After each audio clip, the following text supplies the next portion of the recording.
don't think any of us ever envisaged we would be discussing the budget of the council whilst in a lockdown from a pandemic. I can't quite believe I would ever be using those words. 34th time that I've actually been a member of the council since 1984, but 3 years I came off the council, so it's actually the 34th council annual budget that I've been involved in making, and this is by far the hardest. I'm not going to go on, but there are some points obviously that I do need to cover. At a time when we are facing some of the worst pressures that we've ever faced. 1 in 5 children in Gateshead living in poverty.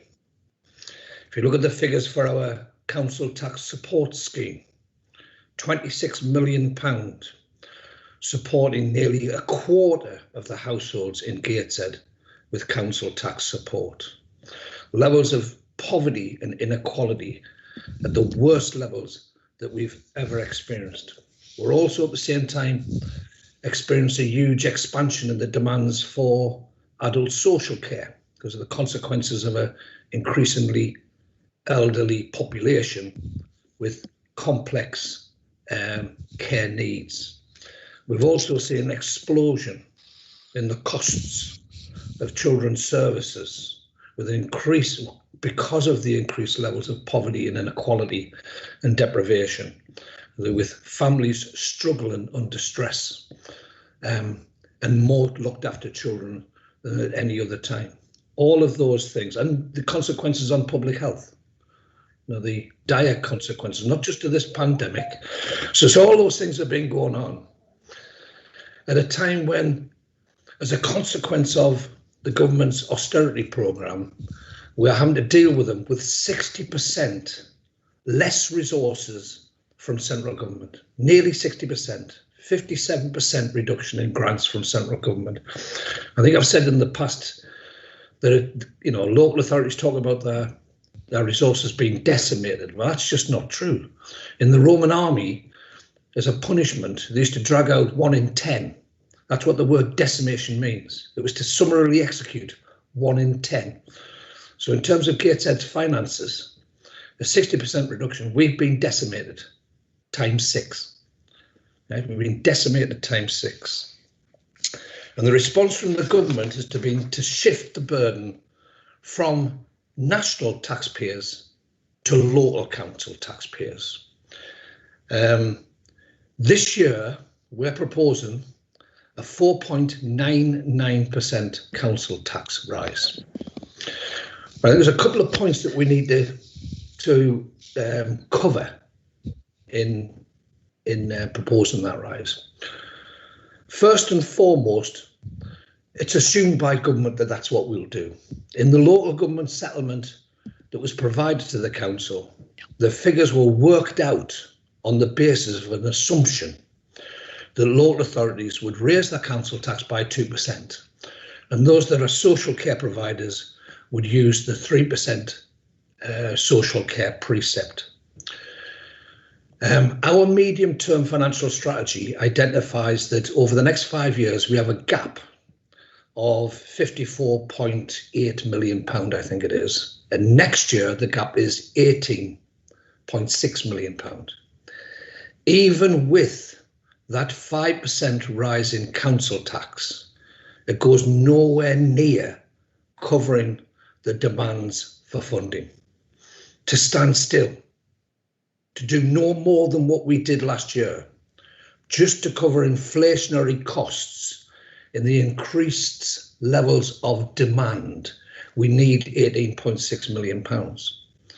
Raise council tax by 4.99% will raise an additional £4.8 million, which leaves a gap of £14 million.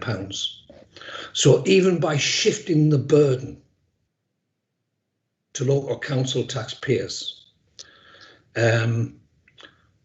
even by increasing the cost to the people of Gateshead by a further £4.8 million, we're left with a gap of £14 million. And I'll come on to that very briefly in the submission. The one other point that I want to cover is the deliberate misinformation that is put around about the levels of council tax in Gateshead. And this appears repeatedly on Liberal Democrat websites and Liberal Democrat leaflets. And I want to deal with it directly. What is said is that Gateshead Council charges the highest council tax in the country. And that's just not true on so many levels. I know what it alludes to. It alludes to the fact that Gateshead has the second highest Band D council tax of metropolitan authorities. Band D. The issue, of course, is that we don't actually have that many Band D properties. Of the 93,000 properties in Gateshead, 84,815, that's 89.9%. So can we just say 90% for the sake of rounding up?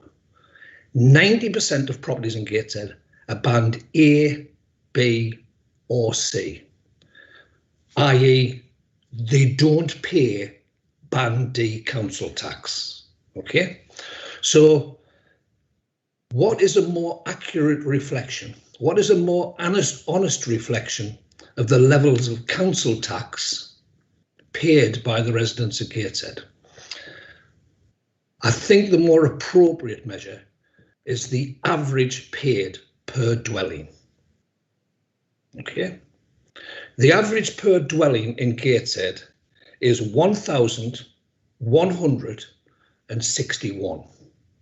Okay, that's the average paid by properties in Gateshead. And if you use that as a comparison with the local authorities, of course, we figure more favourably. In the North East, North Tyneside, Hartlepool, County Durham, Redcar in Cleveland, Tory Darlton, Stockton and Tory Northumberland pay more. Okay. In terms of the English average, we pay in Gateshead on average more than £200 less than the English average. The English average per dwelling being £1,385 and the average in Gateshead £1,161. Now, you know, I understand political campaigning, but I also understand what is dishonest and what is honest. And I would expect the Liberal Democrats in their promotional material, with their great concern for the population of Gateshead and for the best interests of Gateshead, to reflect those figures more accurately in future. I just want to say a few words, I'm sorry for going on, about we have gone through an unprecedented year. Gosh, we're sitting here meeting now to set a budget online in the middle of a pandemic. Yeah. On March the 24th last year, the Prime Minister announced a national lockdown. And I have to say that throughout the period of this pandemic, I've been enormously proud, and I think all of us have. And I you know, quite willingly will acknowledge that this is a whole council initiative. Political barriers came down, and we have worked in complete partnership, and there's been unanimity across the whole of the council about working collectively for the best interests of the people of Gateshead. Political parties and political considerations have been put to one side. Equally, in terms of working with our partners in the region, across local authorities and across, you know, the whole of the public sector, whether it's been with foundation trusts, CCGs, or the local authorities, barriers and walls have come down, and we've worked collectively together. I've been enormously proud of the part that Gateshead Council has played in that. I have, and I think that I would contrast that against the failings of central government. When the government told us to introduce shielding, they gave us a name of 300. They gave us the names and details of 350 people we needed to protect through shielding.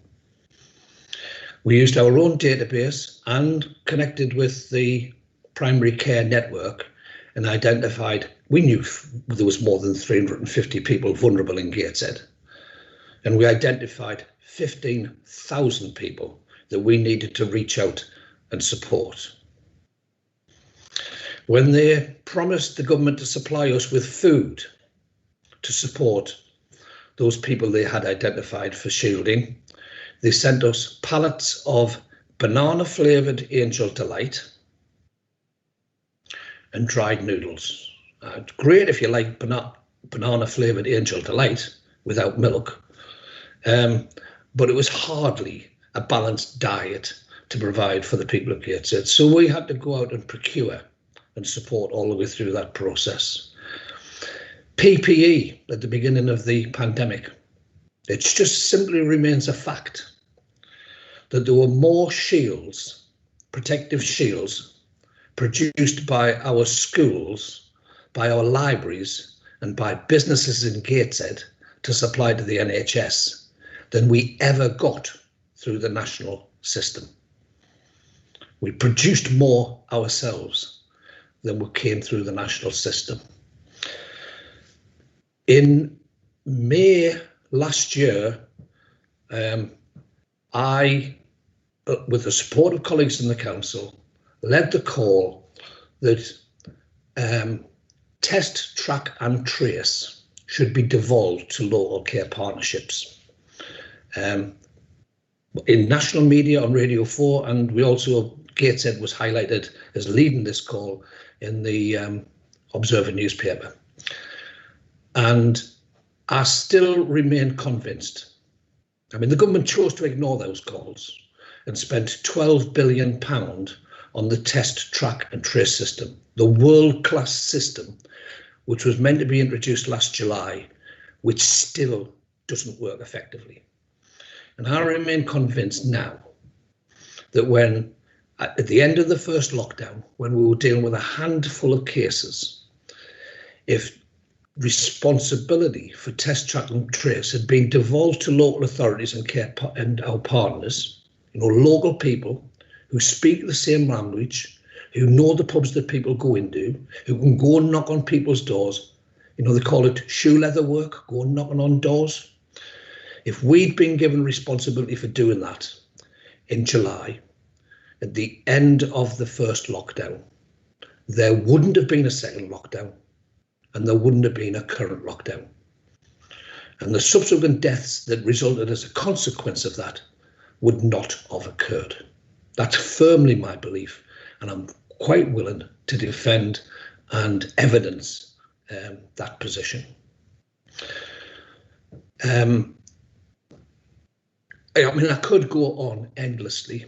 In the end of August, there's a group of local authorities, there's 7 local authorities. We did get some criticism at the time, but we saw what was happening in the local population, and we volunteered to government to introduce restrictions ahead of the national restrictions.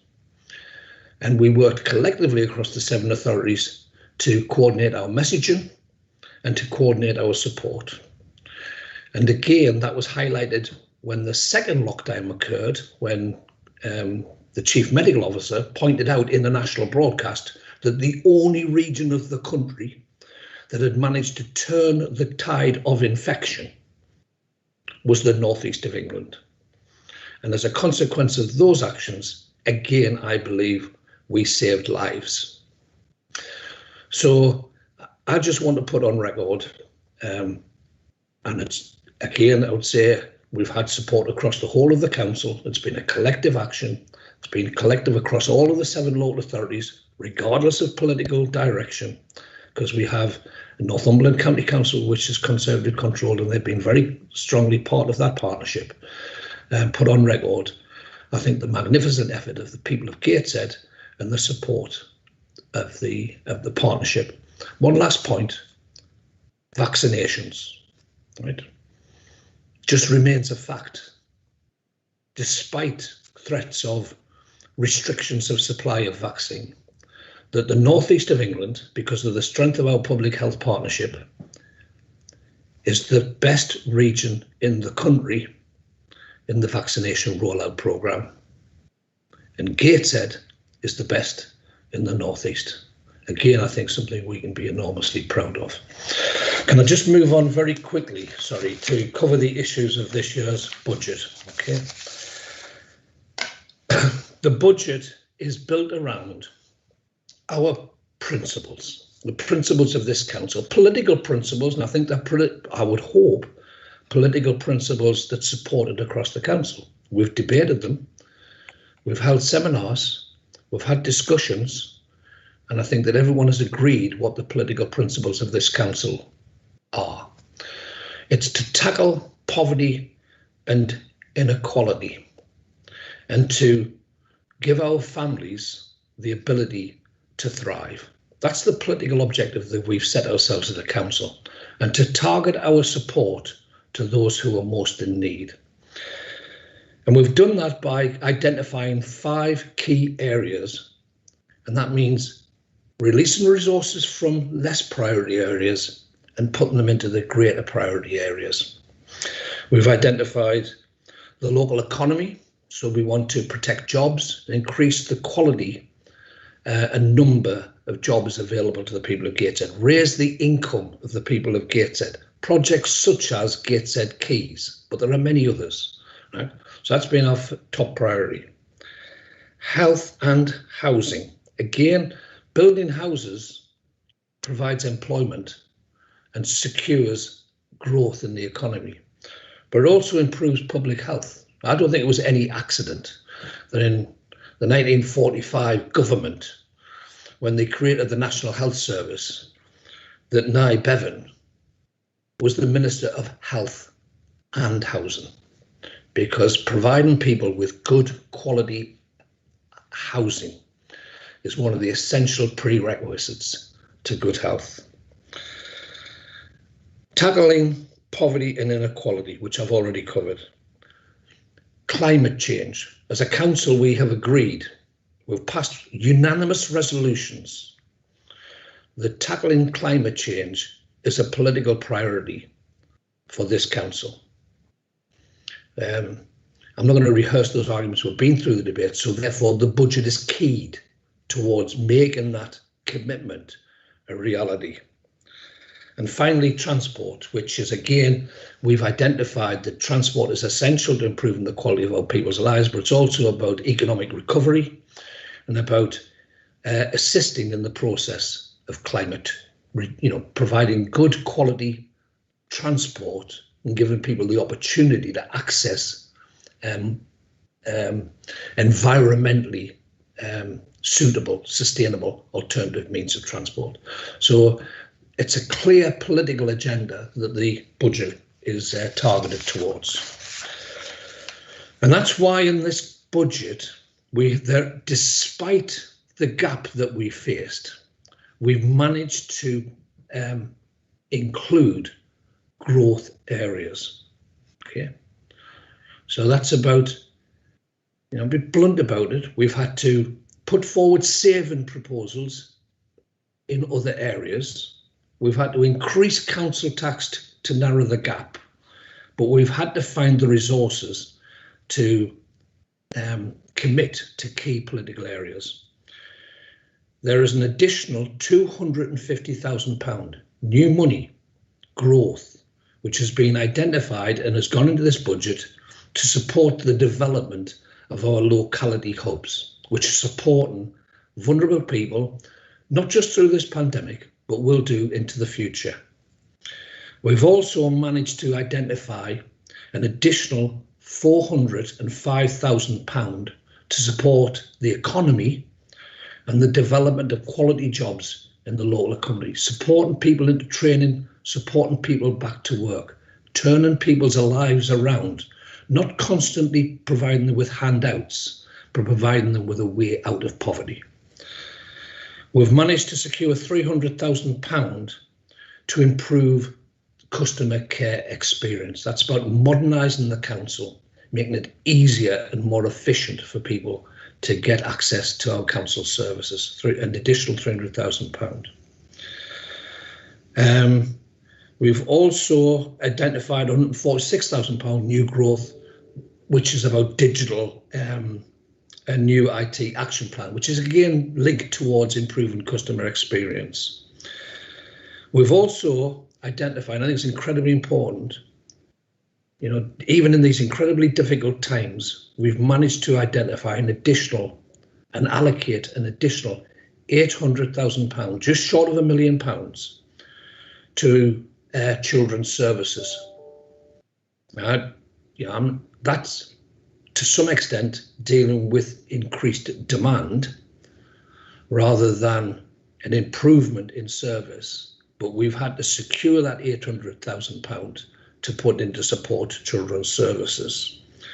And finally, importantly, because members tell us this is important, we've managed to identify £440,000 to improve the quality of our parks and our open spaces, something which we've found through this, we knew beforehand, but increasingly through the pandemic, that we have a huge assets in Gateshead in terms of our open spaces and parks, and we want to improve access to those parks. So that's £440,000, just short of £500,000. But on top of that, what we've managed to do is to put £440,000 capital into the capital budget over the next 5 years as well. So, Mr. Mayor, the Cabinet is recommending a balanced budget, a budget that has within it savings proposals. You know, I mean, people don't like the word savings, they're cuts. We are reducing in some areas to fund greater priority areas. Together with a 4.99% council tax increase, that closes the gap and provides a balanced budget which is in line with our agreed policy objectives.